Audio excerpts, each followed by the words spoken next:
Magandang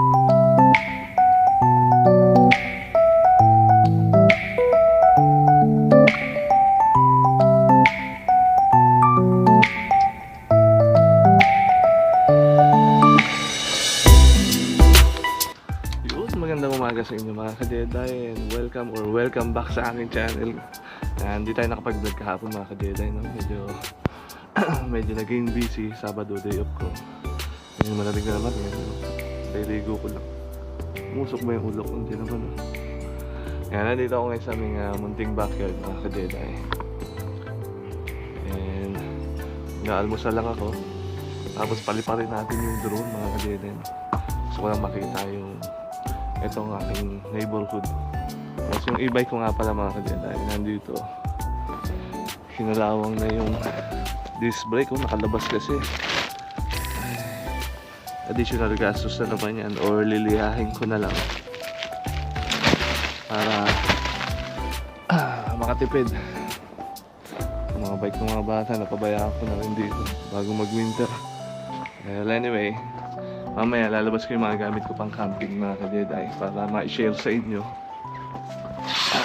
Ako lang to.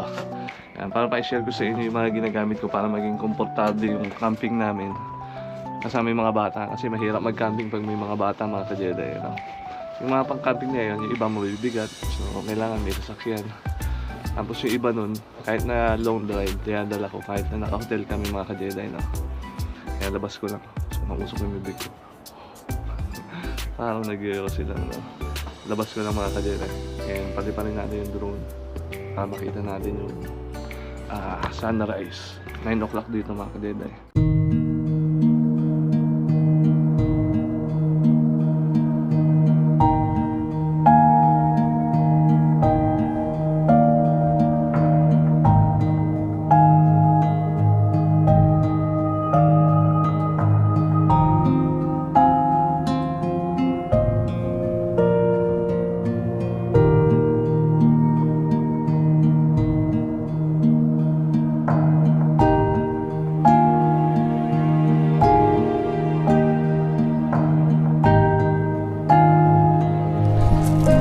Mga ka-Jedi, welcome ulit sa aking channel mga ka-Jedi. Ganda ng araw ngayon, no? Nung pinalipad ko yung drone mga ka-Jedi. Kapilang muna ako sa sandali mga ka-Jedi. Tapos habang nagre-relax tayo dito sa loob ng gazebo, dito ko ito isushoot para maramdaman ko namang nasa outdoor tayo mga ka-Jedi. At matagal-tagal na rin ako hindi nakapag-camping. Nandito ako ngayon sa aming backyard, munting backyard mga ka-Jedi. Ito yung aming gazebo. Tinayo ko lang to last year. Tapos fire pit na digas. Yan, sarap mag-relax, no? Sakto lang yung lamig pag gaganto, tapos may fire pit mga ka-Jedi. Yan, share ko lang sa inyo yung aming mga gamit mga ka-Jedi, no? Yung aming washroom. Yung iba basic na lang mga ka-Jedi, kaya hindi ko na ipapakita sa inyo. Pero yung aming ginagamit para maging komportable yung mga bata sa camping. Kasi totoo, mahirap mag-camping mga ka-Jedi. Lalo na pagka cut. Inuubo pa. Ay, mahirap mag-camping mga ka-Jedi pagka may bata. So, may mga pinundar kami. Siguro mga 5 years ago na yung iba. And umpisaan ko na mga ka-Jedi. Ito yung unahin ko. Ito muna mga ka-Jedi. Ito yung aming jackery mga ka-Jedi. Lapit ko yung camera. Ito yung aming jackery mga ka-Jedi. Ayan. Alam ko ang kaya lang nito 200 watts dito sa may ano niya, ang tawag dito sa 110 volts niya. Mga 5 years na rin to mga ka-Jedi. Ito, isa to sa una naming ipinundar. So pag kailangan namin mag-charge ng mga gadget, ng mga ilaw, ito yung ginagamit namin mga ka-Jedi para meron kaming power sa camping. Tapos sumunod, ito mga ka-Jedi, binili ko to sa Decathlon. Isa tong set ng aming kainan kasi si Mrs. ayaw ng mga paper plate. Pag no choice na kami, tsaka kami nagpe-paper plate mga ka-Jedi. Pakita ko sa inyo yung loob, no? Hindi ko nandito. Ito yung aming cookware. Ayan, pag binuksan mo siya mga ka-Jedi, ito yung aming frying pan. Yan. Tapos, dahil apat kami, meron siyang apat na set ng mga kutsara tinidor. Ito na rin yung takip ng kaserola or ng frying pan pag nagluluto. Ito, pakita ko sa inyo. Meron siyang kutsara, tinidor, tsaka fork. Ay, kutsara, tinidor, tsaka knife, chilyo, bread knife. Tapos, meron siyang apat na plate mga kajeda. Ayan. Maliliit nga lang siya. Pero ito, madaling hugasan. Hindi dumidikit yung kanin pag tumigas.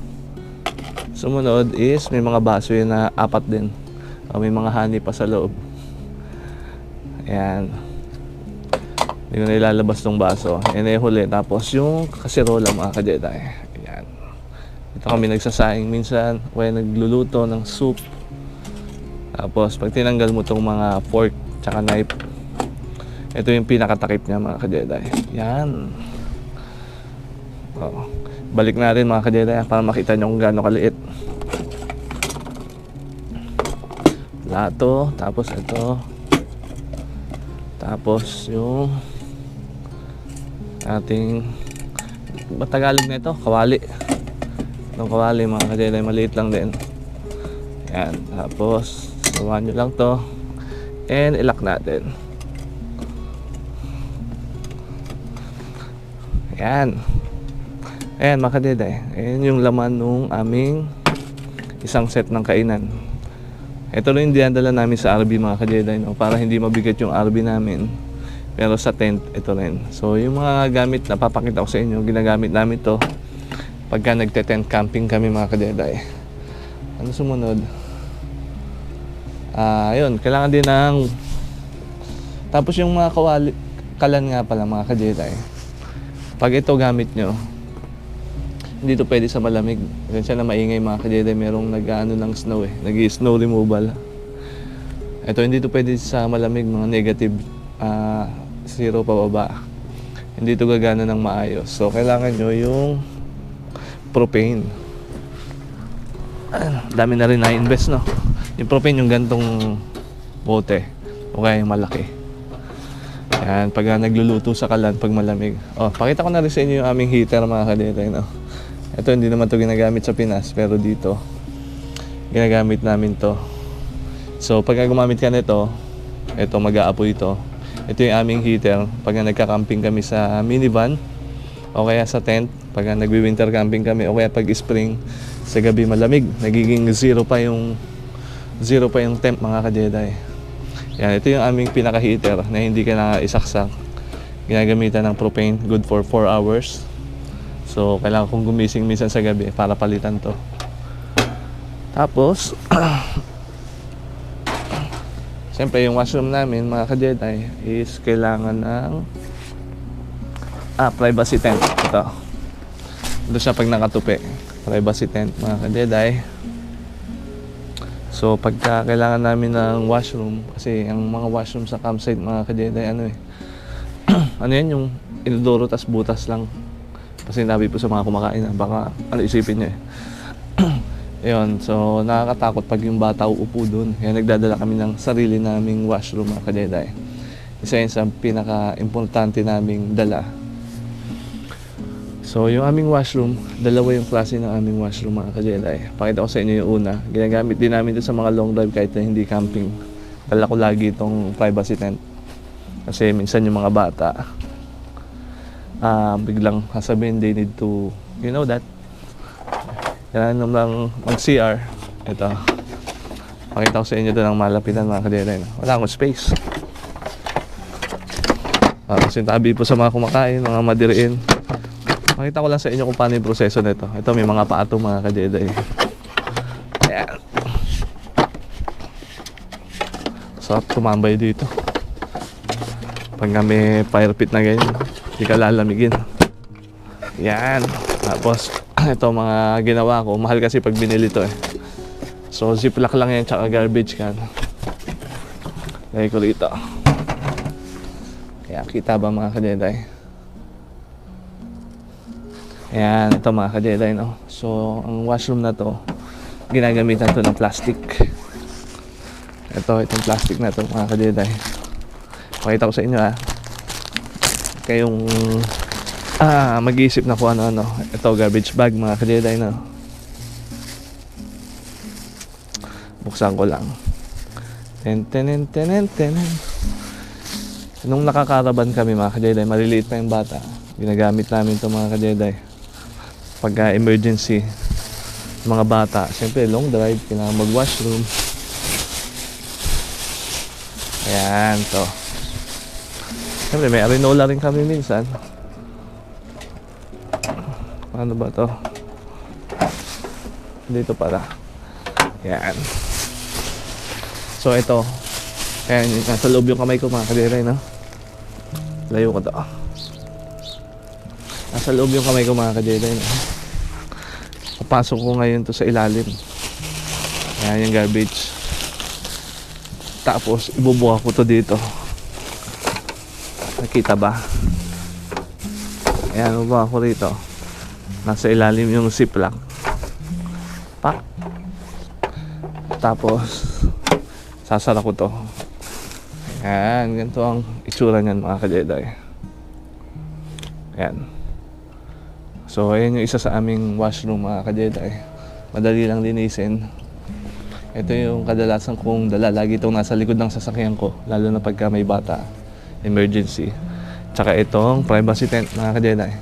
Pero nung van pa, hindi kami nagagandong privacy tent. Pero ngayong truck, kailangan ng privacy tent mga ka-Jedi. Tsaka lumalaki na yung bata. Tapos paglilinisin to mga ka-Jedi. Kita ba? Paglilinisin to mga ka-Jedi. Ayan, so angat mo lang ulit mga ka-Jedi. Ganun lang ulit. Nakikita ba? Ayan, angat mo lang ulit isara mo. Ayan. Tapos lukutin mo. Papasok ngayon dito sa ziplock. Ayan, tapos isara mo ngayon itong ziplock. Ayan Tsaka mo itabon sa basurahan. Ayan lang mga ka-Jedi. Parang ka lang nag-ano ng aso. Alam niyo na, may pasintabi sa mga kumakain mga ka-Jedi. Tapos, tupit na uli, tupin natin. So yung may mga bala ko nito, nilalagay ko lang sa ilalim. Ayan. Tsaka wet wipes. Andyan lang siya mga ka-Jedi. Ayan, maingay no, may nag-ano ng snow Pasensya na mga ka-Jedi ha. At nandito ako sa backyard Tupi ko lang ulit itong mga paa mga ka-Jedi. Ayan. Tayo mo tumupi. Ayan. Ayan. So ito mga ka-Jedi, ito yung aming cassette toilet no. Ayan. So ang gumagana to, meron tong fresh water dito. Tsaka dito pupunta yung dumi sa baba mga ka-Jedi. Ayan. Alam ko mga 20 liters ang ilalim nito mga ka-Jedi. Kalimutan ko na. So paano gumagana to? Ito pang pump to ng tubig. Ayan ako, malalagyan to ng tubig mga ka-Jedi. Depende sa inyo kung gano'ng karaming tubig gusto nyo. Ay, masintabi uli sa kumakain mga ka-Jedi, no? Tapos pagtapos ka ng dumumi, ito yung flash na, hilain mo to mga ka-Jedi. So bubukas yan. Yan, tapos sara mo uli. Hindi naman siya nangangamoy mga ka-Jedi. Maganda naman yung pagkakasilyado niya. Tapos, yung nilalagyan ko to ng chemical sa loob, yung pang RV namin mga ka-Jedi. Yung pang tangke ng RV namin, ng trailer namin. So, kunwari, lilinisin mo na mga ka-Jedi, no? Kasi, espain ko tong, nakaharang Lilinisin mo na mga ka-Jedi, no? Ihiwalay mo ngayon yung ibabaw. Meron yung latch dito. Yan. Tapos, buhatin mo ngayon to. Dahil lang. Nagdala ka. Ayan. Ito yung malinis na tubig mga ka-Jedi. Ngayon, ito, dadalhin mo ngayon to sa inodoro. Oops, tumulo. Sorry. May tubig na konti. Tubig lang yun mga ka-Jedi. Hindi ko siya na-flush ng maigi. Ayan. So, dadalhin mo to doon sa washroom. Mas mahirap linisin to mga ka-Jedi. Tapos, hindi kagaya ng isang block na pinakita ko sa inyo. Ito, iti-twist mo to. Tsaka mo bubuksan to mga ka-Jedi. Tapos, ibubuhos mo sa inodoro. Yan. Ganun lang mga ka-Jedi. Ngayon is meron siyang clean water. Hindi pa namin ginagamit uli. Malinis pa yung nasa loob niyan. Tsaka chemical. Ayan, tapos pagtapos na, balik mo lang ulit ito.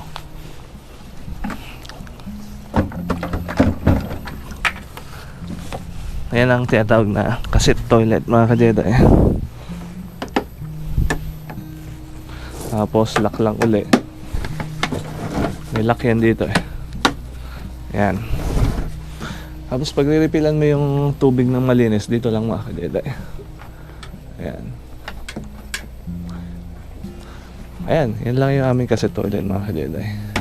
Ayan yung mga importante namin gamit pag kami batang nagka-camping mga ka-Jedi. Pero kung wala, hindi naman namin kailangan yan mga ka-Jedi. Pero ngayon is may bata kami, kailangan namin yan. So, ayan. Ito isa talaga ito sa pinaka-importante pag naglo-long drive kami.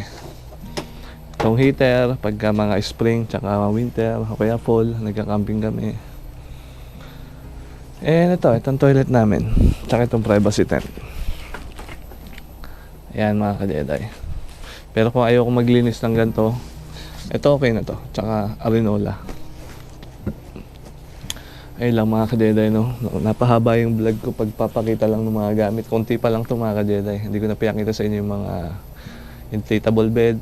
And yung tent namin mga ka-Jedi, meron kaming pang 8 person tsaka pang 4 person. Yung isa yung kinakabit sa may van namin dati. Pero ngayon, tiyabi ko muna kasi nakatrack kami.